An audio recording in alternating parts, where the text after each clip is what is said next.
লজ্জাবতী গাছের ঔষধি গুণাগুণ। ১. দাঁতের ব্যথায়।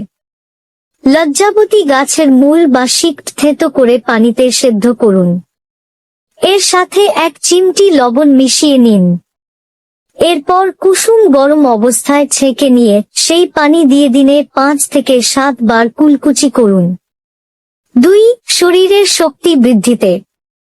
লজ্জাবতী বীজের চূর্ণ 1 গ্রাম 200 মিলি দুধের সাথে মিশিয়ে রাতে শোয়ার সময় পান করতে হবে। নিয়মিত 1 মাস সেবন করতে হবে। 3. শরীরের দুর্গন্ধ দূর করতে। নিয়মিত গোসলের পরে লজ্জাবতী গাছের পাত দ্বারা শরীর মুছে নিন। পরিষ্কার কাপড় ভিজিয়ে শরীর মুছে ব্যবহার করা যেতে পারে। 4. শিথিল অঙ্গ সচল করতে।